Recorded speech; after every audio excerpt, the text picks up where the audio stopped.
The laughter around the table was hollow, forced, like every year before.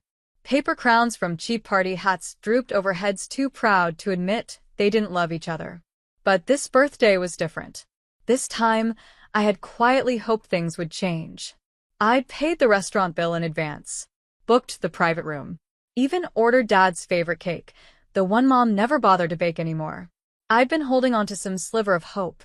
Maybe this year, after 10 years of covering their rent, medical bills, car payments, and groceries, they might finally say thank you.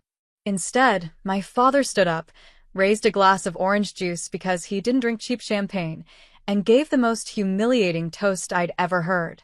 To my daughter, who, after 32 years, still hasn't figured out how not to be a burden. He smiled. You're nothing but an embarrassment. No marriage.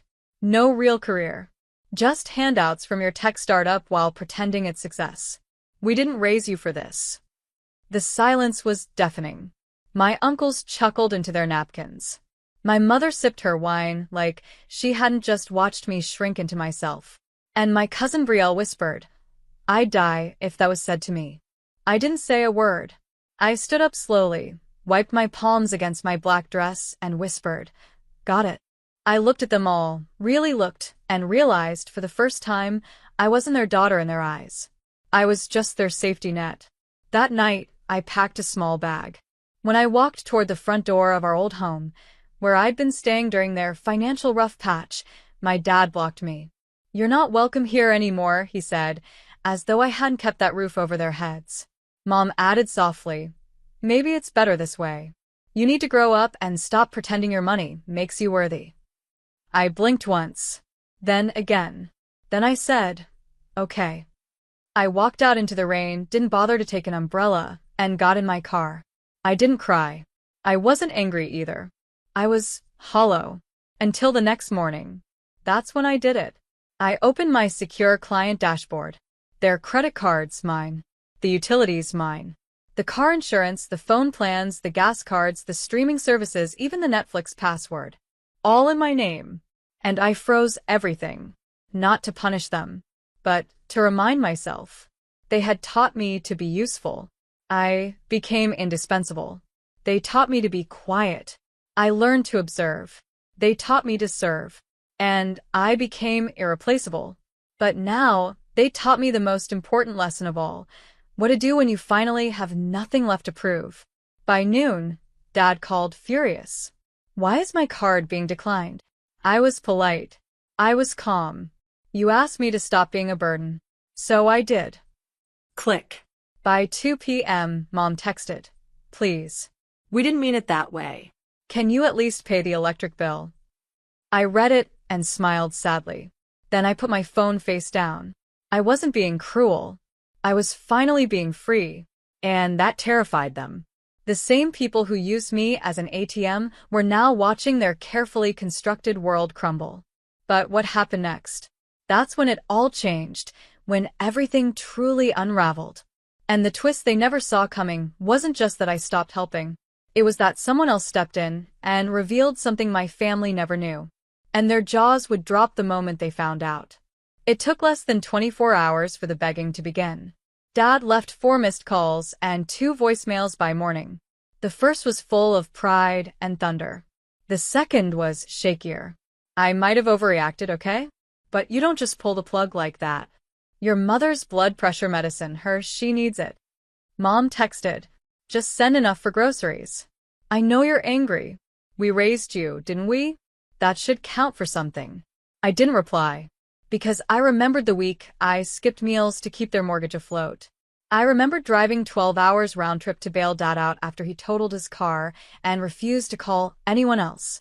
I remembered every time I offered help and was told, that's what daughters are for. But even still, I wasn't at peace. I was grieving. Not just the rejection, but the realization that I had confused love with obligation for too long. That afternoon, I got a call from the company accountant, my company. She said, you might want to check the business inquiry inbox. I opened it and froze. It was an email from Ethan Carrington. Yes, that Ethan Carrington. Founder of Carrington Dynamics. Net worth somewhere in the billions. He had sent a message through the general contact form with a subject, "An angel disguise." My hands shook as I opened it. Hello.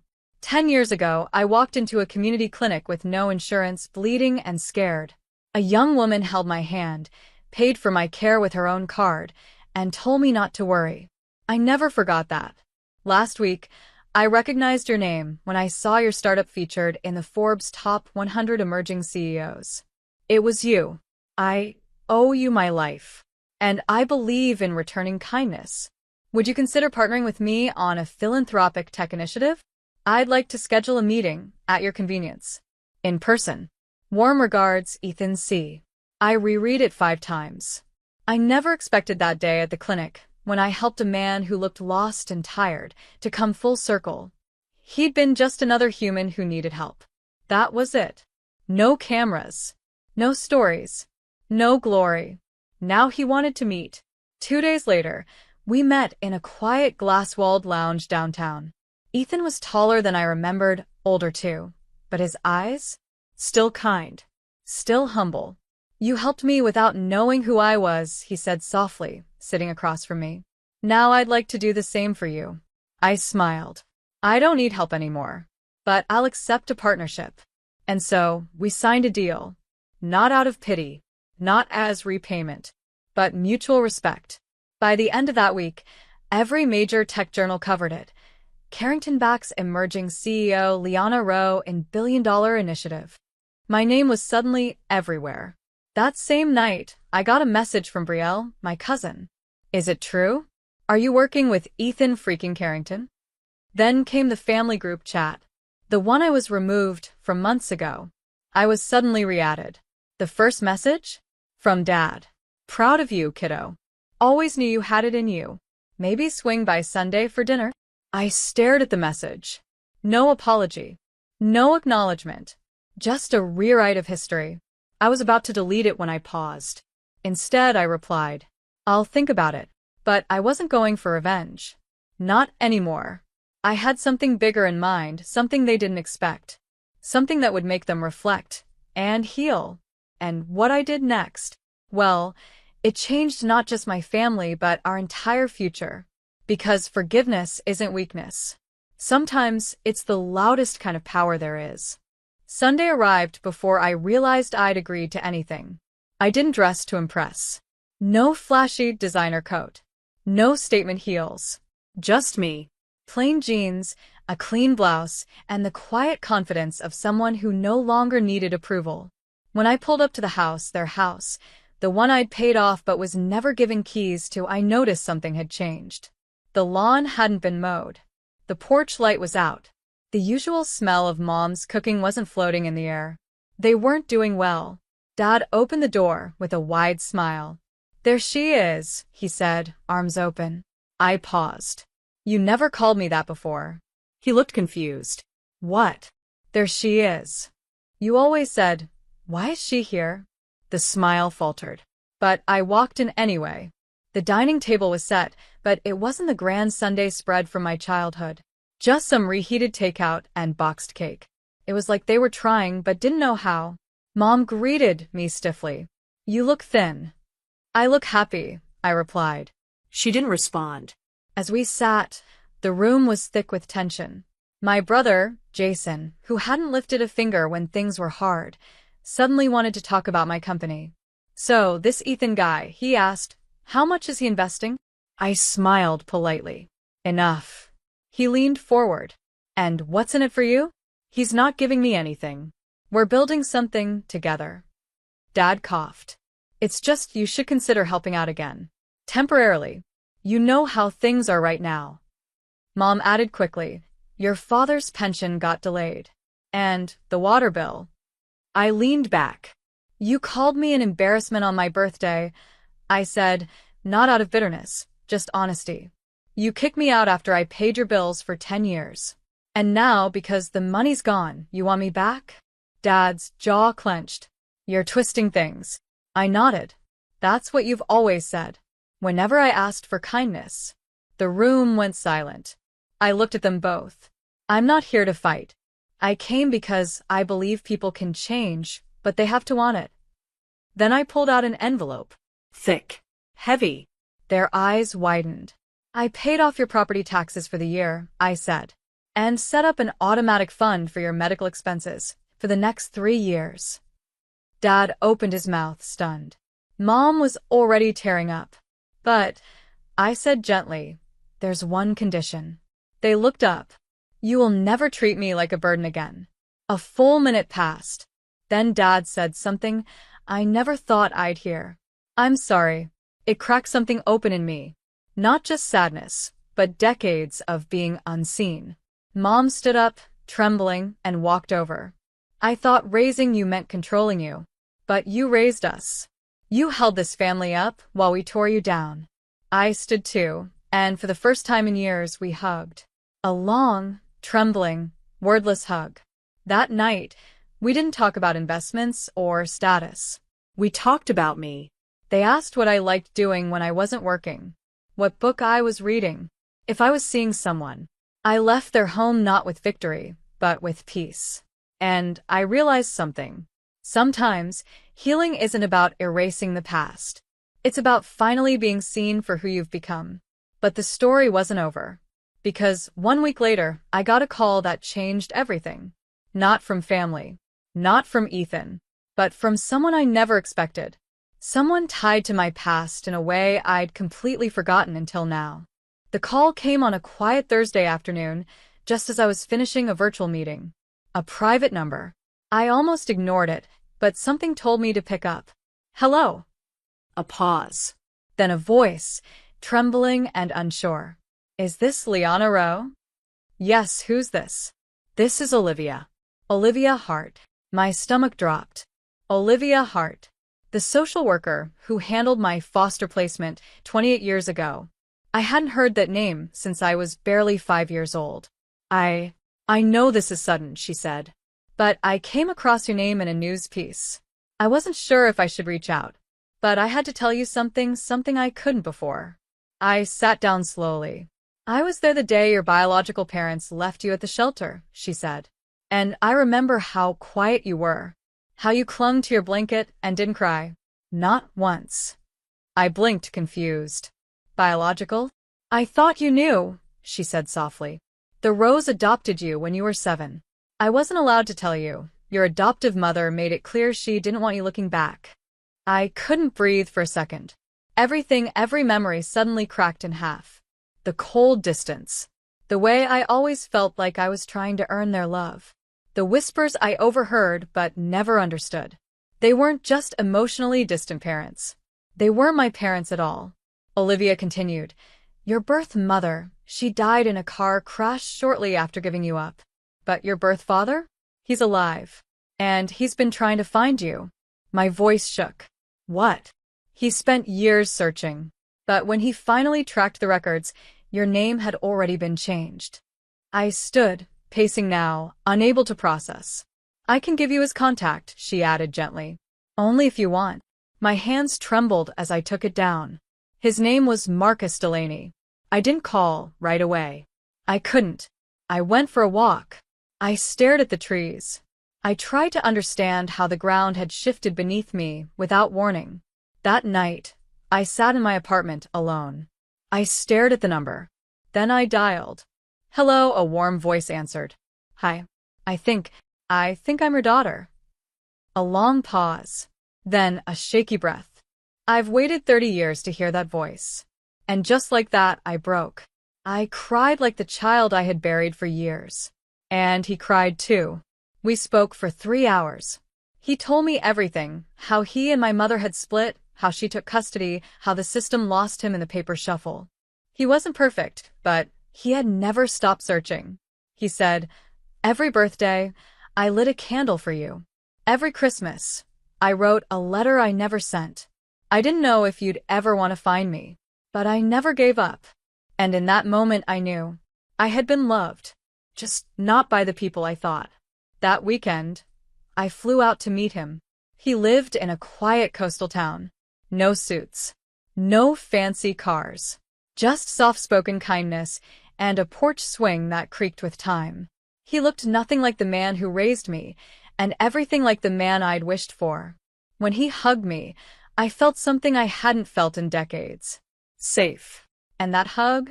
It filled the space my adoptive parents never could. But I didn't hate them.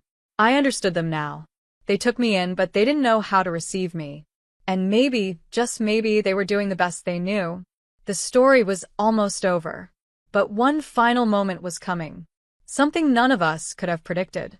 And it would bring everyone together one last time. 3 weeks later, I returned home. Not to my apartment. To their home. The house I'd kept afloat. The one that never really felt like mine, even when my money had paid for every square inch. I wasn't sure why I went. Maybe closure. Maybe peace. Maybe something else. Mom opened the door with a wary look, like she didn't know if I was here to judge or forgive. "Can we talk?" I asked. She stepped aside. The living room looked smaller now. The same dusty photo frames, the same outdated curtains. But something was different. Dad was sitting on the couch, staring at a stack of unopened bills. He looked up when I walked in, and for once, he didn't wear the mask of pride. He just looked tired and real. "I know everything," I said quietly. They both froze. About the adoption. About where I came from. Mom's eyes went wide. "I met my birth father," I added. "His name is Marcus. He's kind. He's not rich. But he loves me." Silence. Then Dad nodded slowly.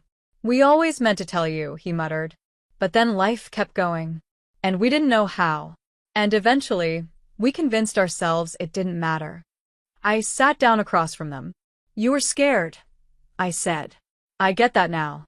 You didn't know how to love me the way I needed. But I still tried. I gave everything I had." Mom was crying now. Not performative tears. Real ones. "I didn't know how to be a mother," she said. "You were always so strong. I thought maybe if we kept you needing us, you wouldn't leave." I shook my head. "I never needed your money. Just your approval. But I'm done chasing it now." Dad swallowed hard. "Do you hate us?" he asked. "No," I whispered. "I forgive you. But forgiveness isn't a reset button. It's a door. And it only stays open if we all walk through it." That evening we talked. Honestly. Painfully. Openly. I told them about the clinic, about Ethan, about what I'd built from nothing while they doubted me. I told them about Marcus. And they told me about their fears, their failures, their regrets. And for the first time, we saw each other. Really saw each other. 2 weeks later, I invited them to a press conference where I was unveiling the new initiative with Ethan Carrington, the Ember Project, a tech-driven platform to help displaced teens reconnect with lost family and build financial independence. I stood on stage in front of hundreds. And when the crowd clapped, I looked at the front row, where Mom and Dad sat beside Marcus. 3 parents. 3 different versions of love. And all of them finally proud. When the event ended, a journalist pulled me aside and asked, "What message do you have for young women who feel like burdens to their own families?" I looked into the camera, and I said, "You're not a burden. You're a bridge. And sometimes you have to walk away from the people on one side to find the ones waiting on the other. But that doesn't mean you have to burn anything down. You just have to choose yourself, loudly, bravely, and without apology." Later that night, I had dinner with Marcus and my adoptive parents together. It wasn't perfect, but it was a beginning. I still had wounds, but they were healing. And sometimes the most powerful revenge is becoming so whole, so loved, so unbreakably peaceful that the people who once broke you don't know how to exist in your light. I didn't freeze their accounts to punish them. I did it to remember. I'm not their wallet. I'm not their fallback. I'm not their shame. I'm their daughter. And for the first time, they finally see me that way. I was sipping my morning coffee when the text came through. It wasn't from anyone I expected, a random number, but the words hit me like a freight train. That man got what he deserved. His money is ours now. LOL, Mom's already filed for divorce. Don't worry, we're set for life. I blinked, rereading it as the blood drained from my face. The man they were mocking? My father. My father, who had raised me single-handedly after my mother passed, who had built a multimillion-dollar business empire from nothing.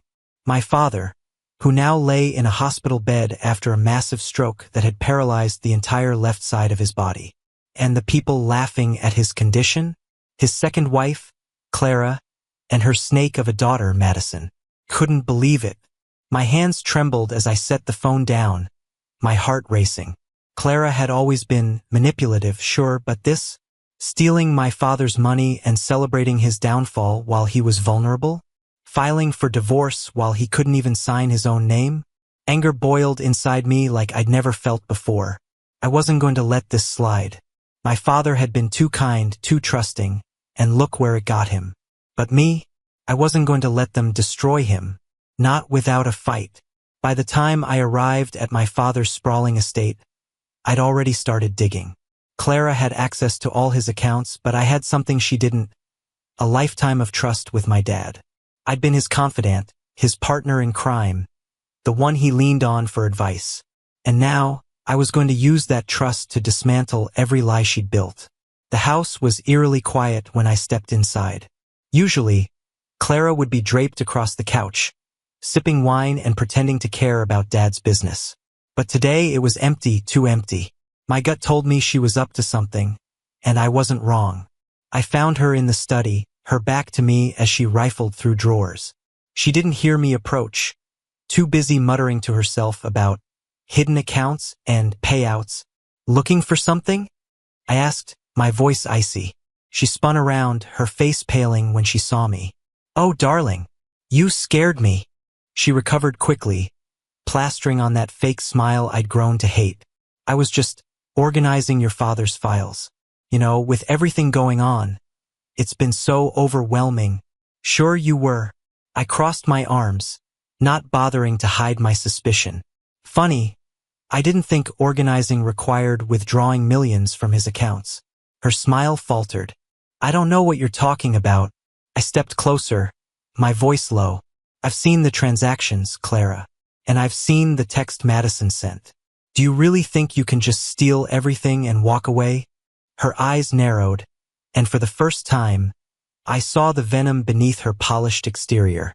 You have no idea what you're getting into. Sweetheart, she hissed. This isn't your fight. Oh, it's my fight now, I shot back. And trust me, you won't win. The next morning, I called my father's lawyer, a no-nonsense woman named Angela who had been with him for years. If anyone could help me untangle the mess Clara was creating, it was her. I knew she was trouble, Angela said after I explained everything. But this is beyond anything I expected. Your father trusted her with too much. Can we stop her? I asked, desperation creeping into my voice. Angela sighed. It won't be easy. She's already moved a significant amount of money, and proving coercion or fraud will take time. But if we can show that your father was incapacitated when she made these transfers, we might have a case. What do you need from me? Everything, she said firmly. Bank statements, text messages, any proof you can find that ties her to this. And you'll need to get your father's power of attorney transferred to you. Without it, we're stuck. The thought of confronting Clara again made my stomach churn. But I didn't have a choice. My father's legacy and his dignity depended on it. That evening, I confronted Clara again, this time armed with Angela's advice. She was sitting at the dining table, sipping wine and scrolling through her phone like she didn't have a care in the world. Enjoying yourself? I asked, my voice dripping with sarcasm. She looked up, feigning surprise. Oh, you're still here? I thought you'd gone back to your little apartment. I ignored the jab. We need to talk about Dad's accounts. Her expression hardened. What about them? You're done accessing them. As of now, I'm filing for power of attorney. You can't touch another dime. Her laugh was cold and sharp. Oh, sweetheart, do you really think you can outsmart me? Your father gave me access for a reason. You're just a child playing dress-up. Her words stung, but I didn't let it show. We'll see about that, I said, turning on my heel and leaving her fuming. Later that night, I sat in my childhood bedroom, poring over the files I'd taken from my dad's office. It didn't take long to find something shocking. Clara had been funneling money into offshore accounts for months, maybe years. It wasn't just theft. It was premeditated, calculated, and ruthless. And if she thought she could get away with it, she was dead wrong. Armed with the discovery of Clara's offshore accounts, I knew I needed more evidence. Something undeniable that would expose her for what she truly was. But I also knew she wouldn't give me another chance to snoop around. From now on, she'd be watching me like a hawk. That's when I decided to play her game. I called Madison. I hated the thought of speaking to her, but if I could exploit her arrogance, it might lead me to the evidence I needed. Madison, it's me, I said, trying to sound casual.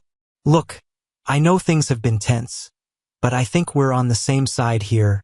She snorted. You? On my side? That's rich. Look, I don't like Clara any more than you do. I lied, knowing full well that Madison secretly despised her mother.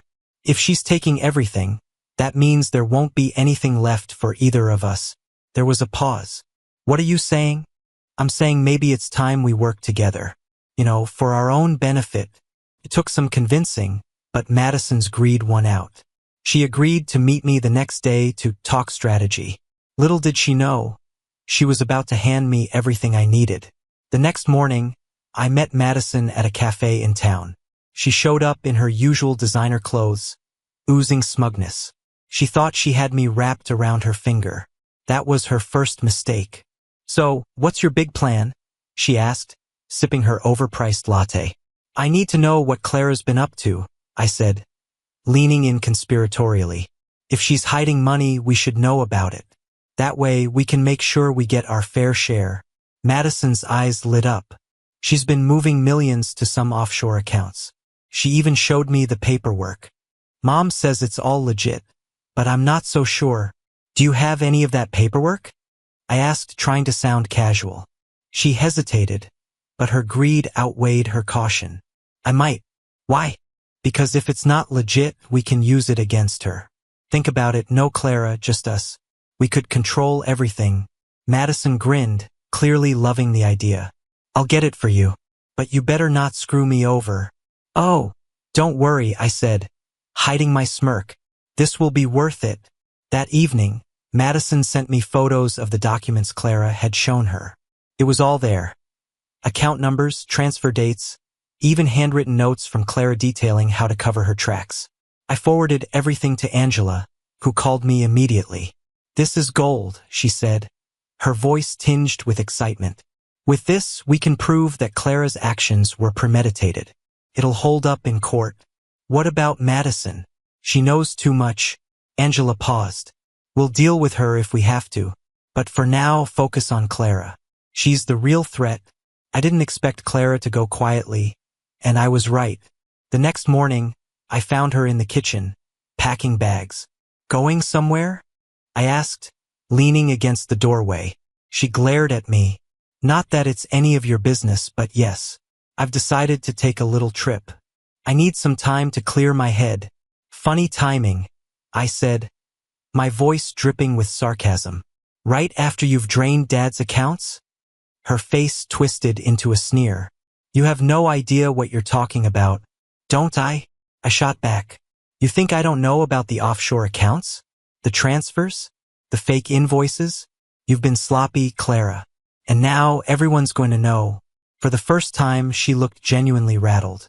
You can't prove anything. Oh, I can. And I will. Later that day, Angela and I filed an emergency motion to freeze all of my father's accounts. Clara's access was cut off immediately, leaving her stranded. When she found out, she exploded, storming into the house like a hurricane. You think you're so clever? Don't you? She spat, her face red with fury. You have no idea who you're messing with. Neither do you, I said calmly. This isn't just about the money, Clara. This is about justice. You're not going to get away with this. Her response was a string of insults and threats, but I didn't care. I had the upper hand now, and I wasn't letting go. Through all of this, my father remained unaware of the chaos unfolding around him. His condition had improved slightly. He could speak a few words now, though his movements were still limited. I visited him that evening, sitting by his bedside and holding his hand. Dad, I said softly, I'm going to fix this. Promise. He looked at me with tears in his eyes, his grip tightening ever so slightly. It was all the motivation I needed. Clara wasn't one to back down easily. When she realized her accounts had been frozen, she tried to manipulate Madison into helping her.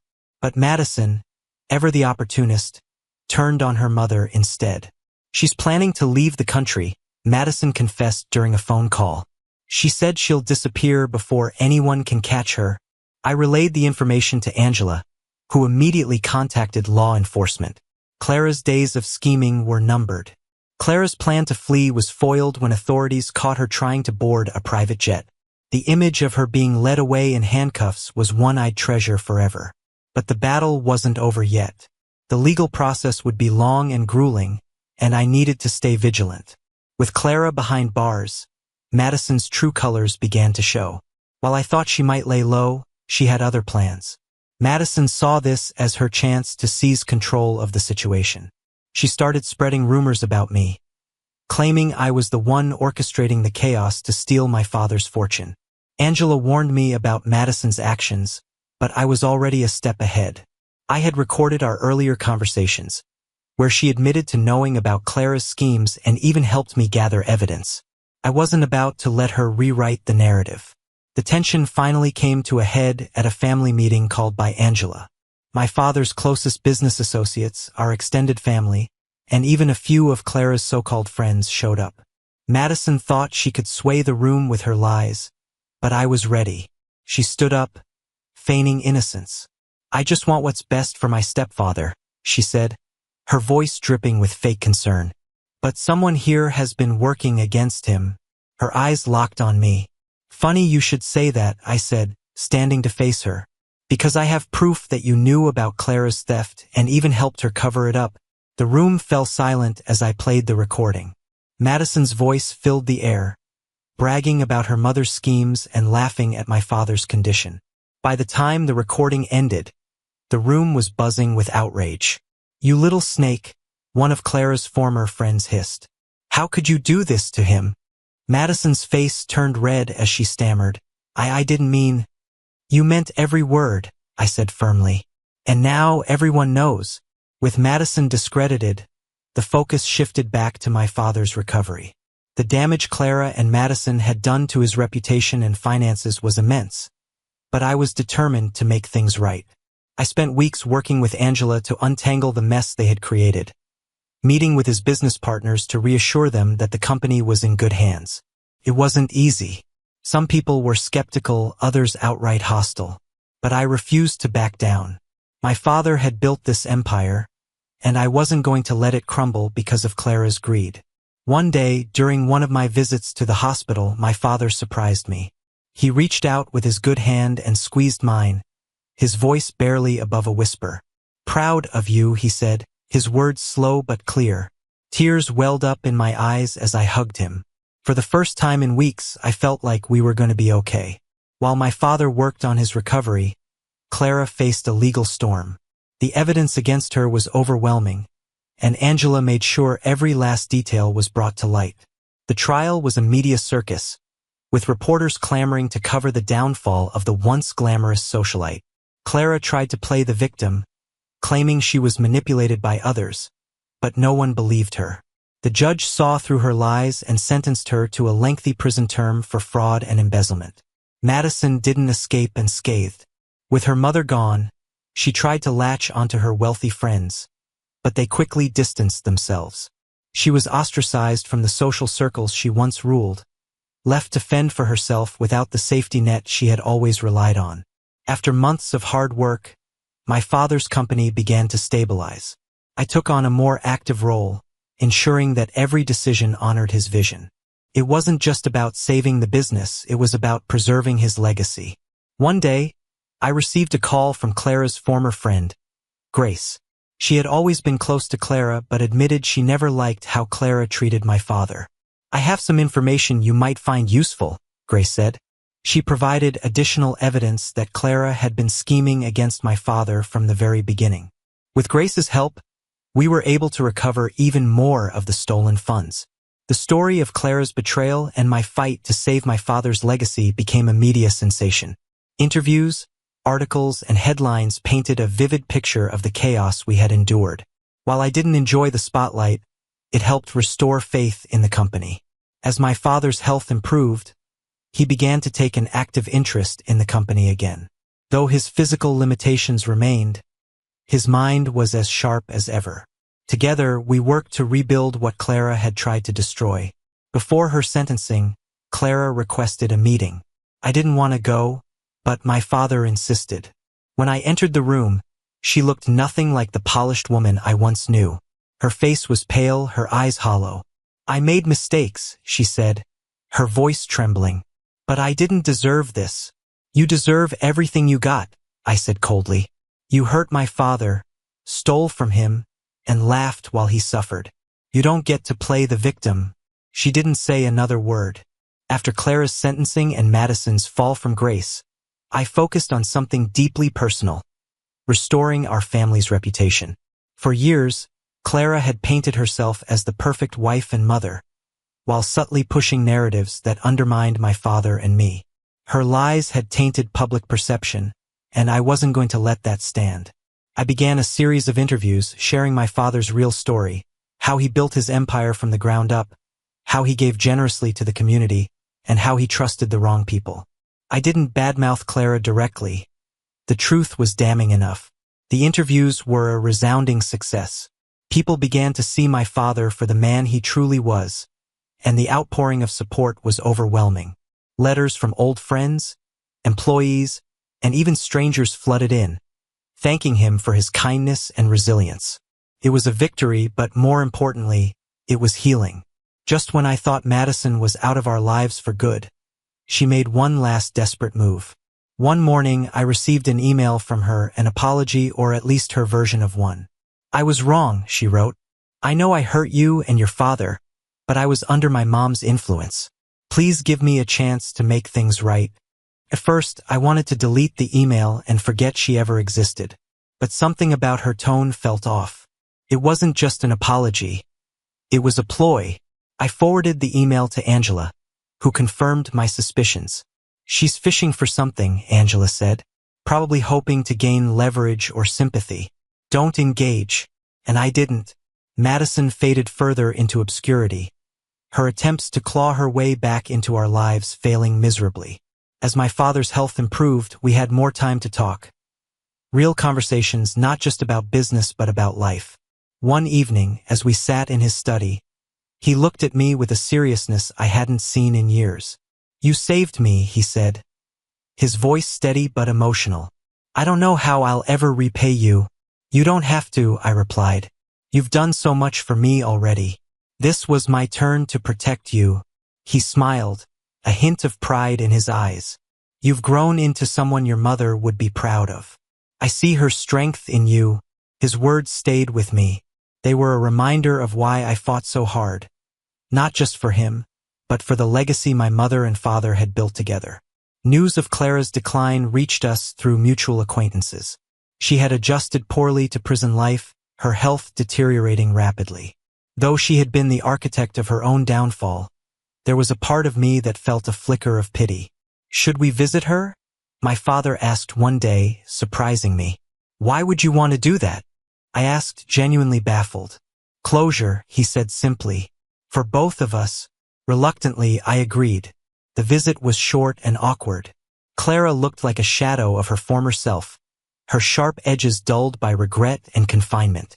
She tried to apologize, but my father stopped her. "I don't want your apologies," he said firmly. "I just hope you find peace, for your sake."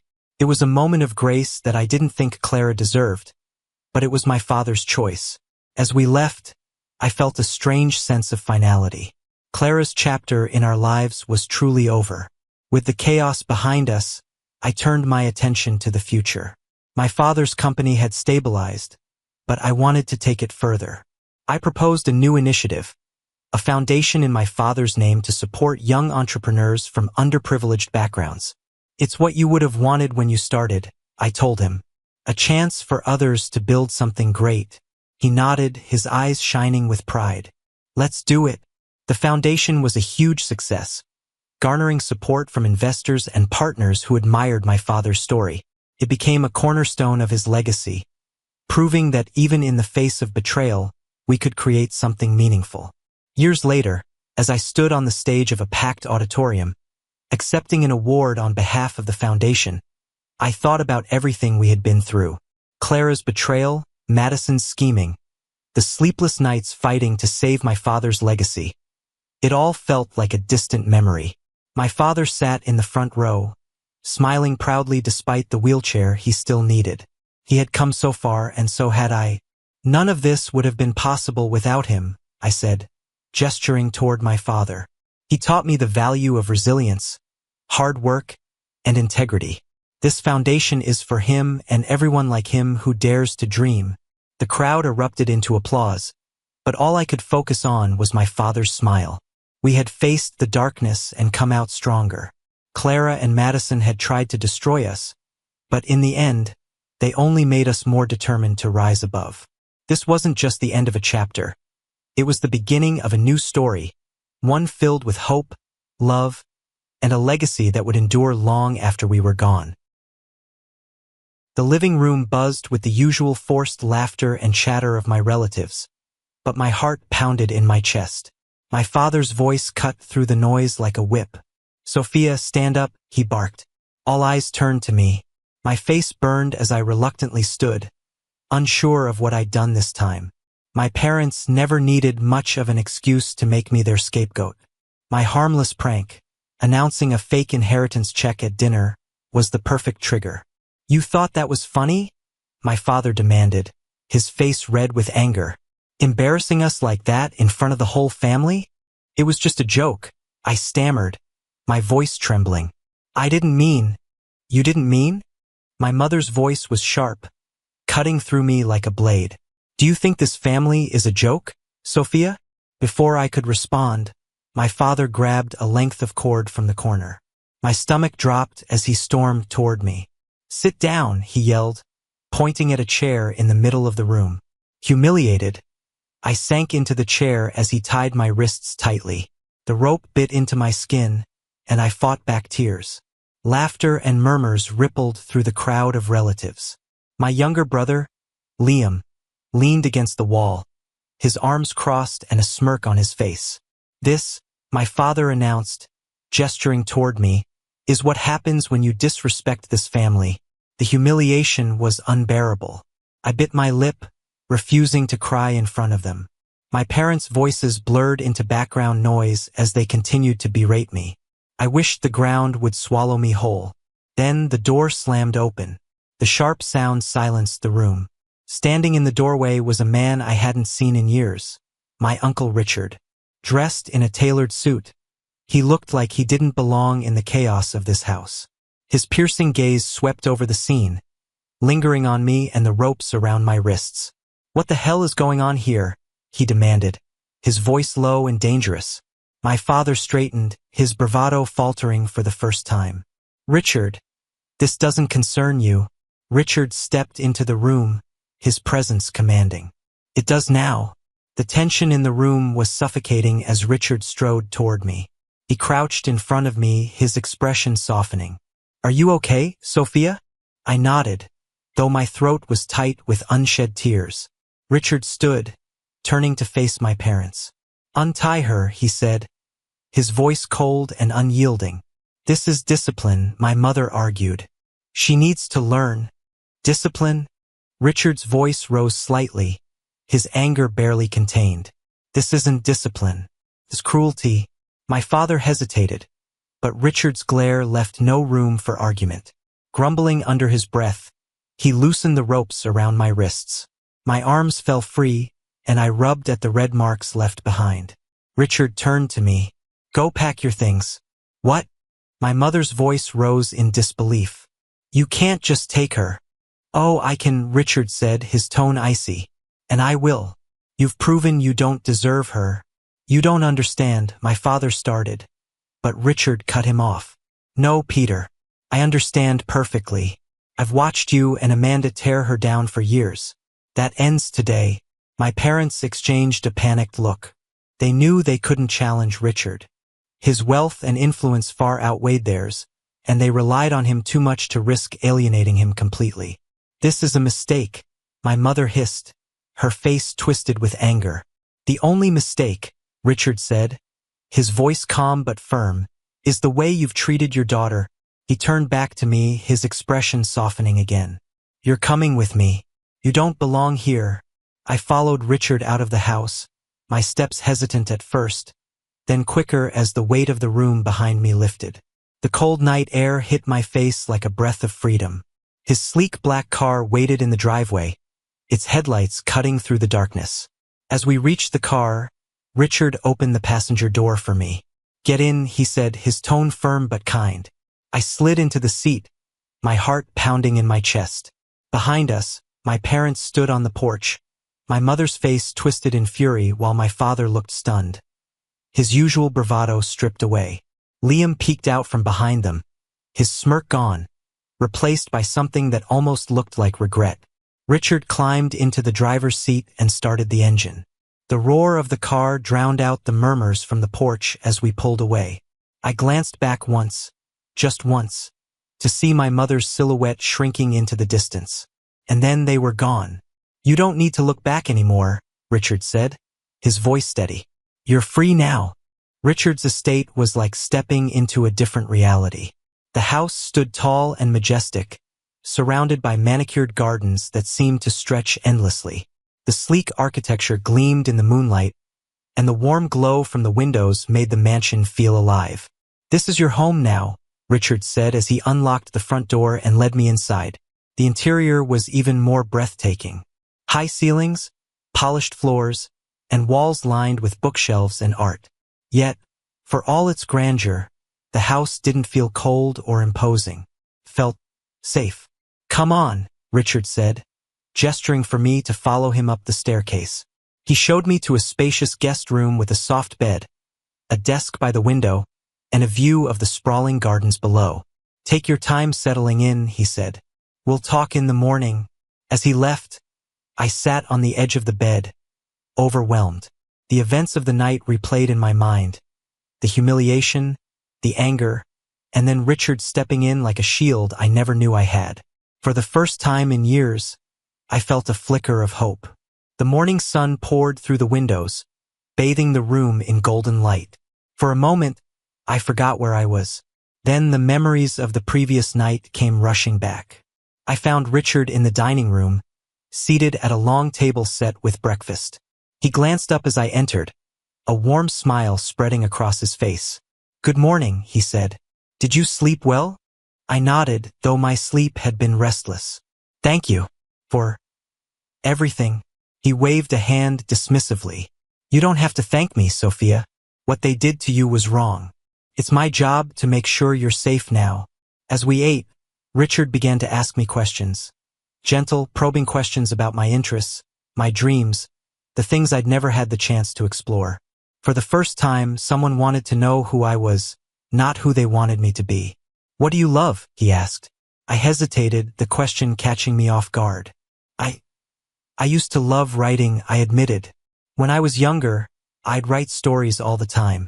But my parents said it was a waste of time. Richard's expression darkened, but his voice remained calm.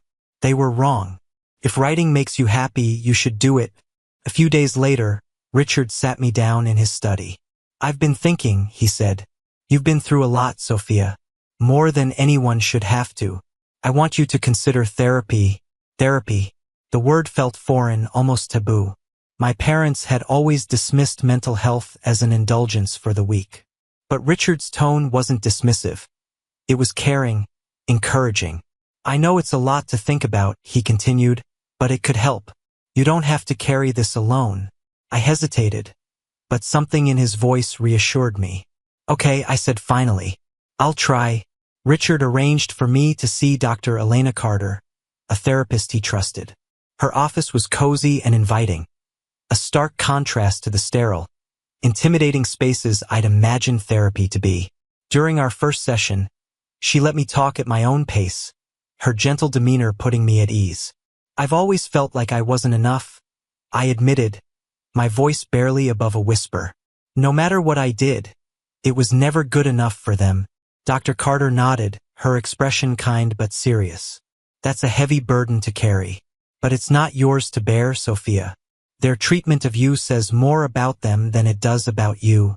Her words lingered with me long after the session ended, planting the first seeds of healing. With therapy giving me the tools to process my pain, Richard encouraged me to dive back into writing. He set up a small writing nook in my room, complete with a new laptop and shelves stocked with books on storytelling and creativity. Consider this your space, he said. No pressure. Just write what feels right. At first, the words came slowly. I hadn't written in years, and the blank page felt intimidating. But as I let myself sink into the process, something shifted. Writing became a refuge, a way to process my emotions and reclaim my voice. One evening, I showed Richard a short story I'd written, a tale of a girl who escaped a tower and found her freedom in the wilderness. He read it carefully, then looked up at me, his eyes shining with pride. "This is incredible, Sophia," he said. "You have a gift." For the first time, I felt like I was more than the girl my parents had tried to break. I was someone with dreams, with talent, with a future. Weeks turned into months, and I began to settle into my new life. Therapy sessions with Dr. Carter continued to chip away at the walls I'd built around myself, while my writing flourished under Richard's encouragement. For the first time in years, I felt like I was breathing fresh air. One afternoon, Richard found me in the garden, a notebook balanced on my knees as I sketched out the outline of a new story. He sat down beside me, handing me a cup of tea. "How's it coming along?" he asked, gesturing to the notebook. "Better than I expected," I admitted. "It feels good. Like I'm finally saying things I've wanted to say for a long time." He nodded, his gaze thoughtful. "That's the beauty of writing. It gives you a voice, even when you feel like no one's listening." I stared at him, his words sinking in. For so long, I'd felt invisible, voiceless. But now, with each word I wrote, I felt a little stronger, a little more whole. One morning, as I sat at the dining room table reviewing a draft of my latest story, Richard handed me an envelope. My name was scrawled on the front in familiar handwriting, my mother's. "I found this in the mailbox this morning," he said, his tone neutral. "You don't have to open it if you don't want to." My hands trembled as I held the envelope. Part of me wanted to tear it up, to reject any attempt they made to reach out. But curiosity got the better of me. Slowly, I opened it and unfolded the letter. The words were clipped and formal, devoid of warmth. My mother wrote about how the family had been concerned about my decision to leave and how they hoped I would reconsider. There was no apology, no acknowledgement of the pain they'd caused, just veiled criticism and an attempt to guilt me into returning. I handed the letter to Richard, my throat tightening. He read it silently, his expression unreadable. "You don't owe them anything," he said finally, his voice firm. "Remember that." I nodded, but the letter lingered in my mind for days. It wasn't just their words. It was the realization that they still had a hold on me, even from a distance. During my next therapy session, I brought up the letter. Dr. Carter listened intently as I recounted my feelings of guilt and anger, the conflicting emotions that refused to let me rest. "It's natural to feel that way," she said. "They were your parents. You wanted their love, their approval. That desire doesn't just disappear, even when you know they've hurt you." Her words struck a chord. I realized that part of me still craved their validation, even though I knew it would never come. Letting go of that hope was one of the hardest things I'd ever done, but it was also freeing. By the end of the session, I felt lighter. I didn't need their approval. I didn't need anything from them. What mattered was the life I was building for myself. As the weeks went on, I poured my emotions into my writing. Richard, ever the supportive mentor, encouraged me to submit one of my stories to a local writing competition. The idea terrified me, but his unwavering confidence in me gave me the push I needed. To my shock, my story won first place. The prize wasn't just a cash award. It was the validation I'd never received from my parents. My work was good. I was good. At the award ceremony, Richard beamed with pride as I accepted the trophy.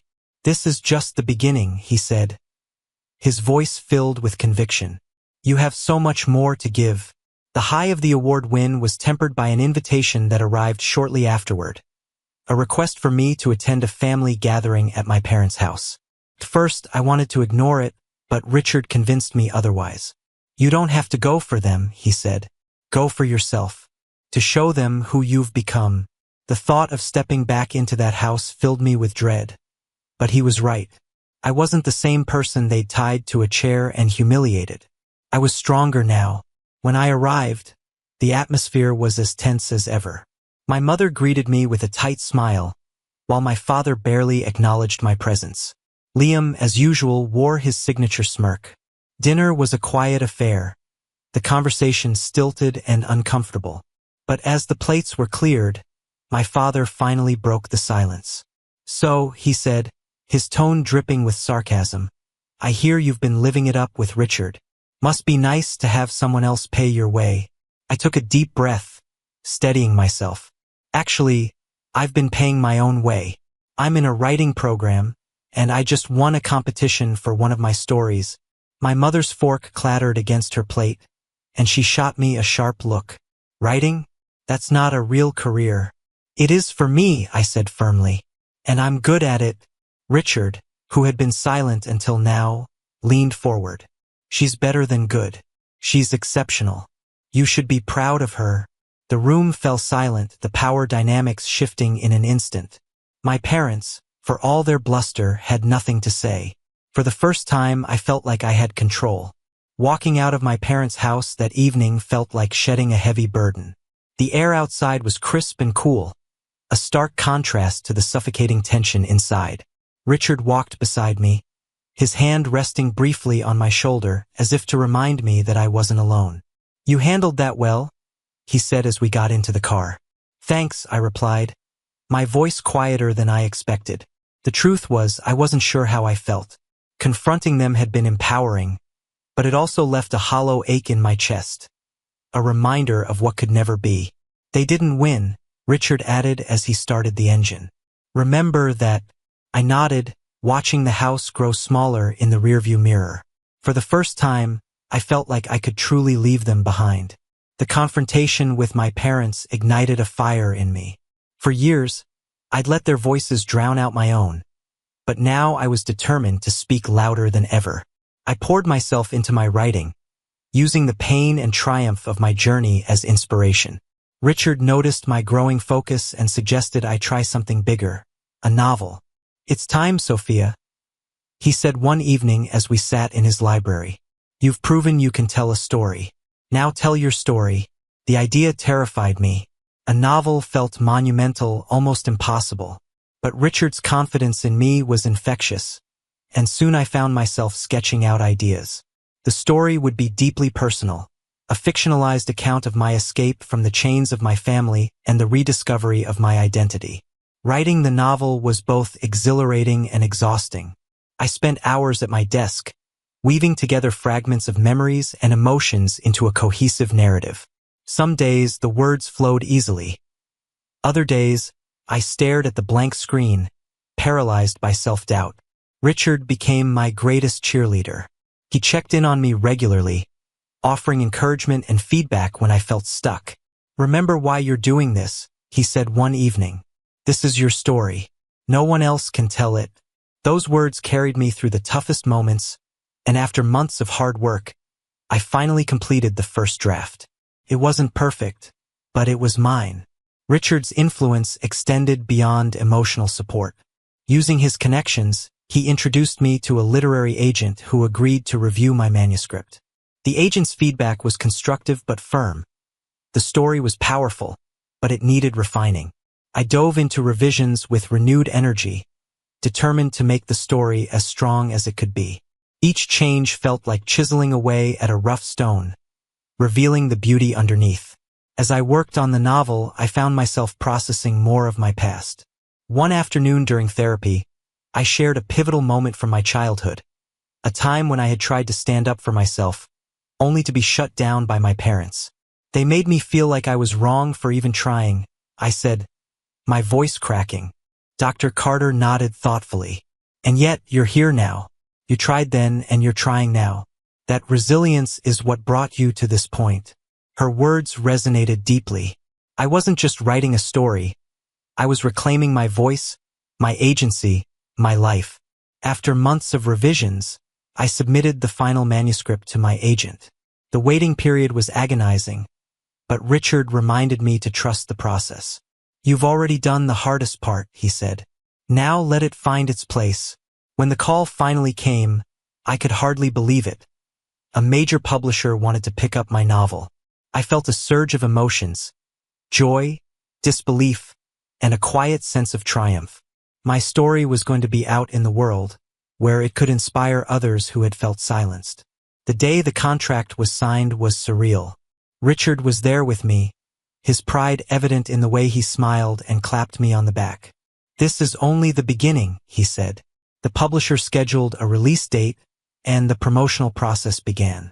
Interviews, photo shoots, and marketing meetings filled my days, but none of it felt overwhelming. I was telling my story, and that made it all worthwhile. News of my book's release reached my parents quickly. One evening, Richard handed me another letter. This time it was from my father. The letter was surprisingly brief. He congratulated me on my success but couched it in backhanded compliments, calling my work unexpected and lucky. It was exactly the kind of response I had anticipated, dismissive and condescending. I didn't respond. I didn't need to. Their opinions no longer had power over me. The night of the book launch was a whirlwind. Friends, industry professionals, and even fans of my work packed the venue. Richard stood by my side the entire time, his support unwavering. During my speech, I felt a wave of emotion as I addressed the crowd. "This book is a testament to the power of resilience," I said, "to finding your voice even when others try to silence you, and to the people who believe in you when you can't believe in yourself." As the book hit shelves, the response was overwhelming. Readers reached out to share how the story had touched them, how they saw pieces of themselves in my journey. Each message felt like a victory, not just for me, but for everyone who had ever felt unseen. As my book climbed the bestseller lists, I found myself thrust into a spotlight I never expected.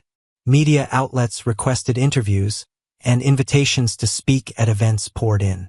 At first, the attention was overwhelming, but Richard helped me navigate it with his characteristic calm. "You're here because you earned it," he reminded me one evening before a live interview. "Don't let anyone make you feel otherwise." Those words became my anchor as I faced the questions about my upbringing, my journey, and the message behind my book.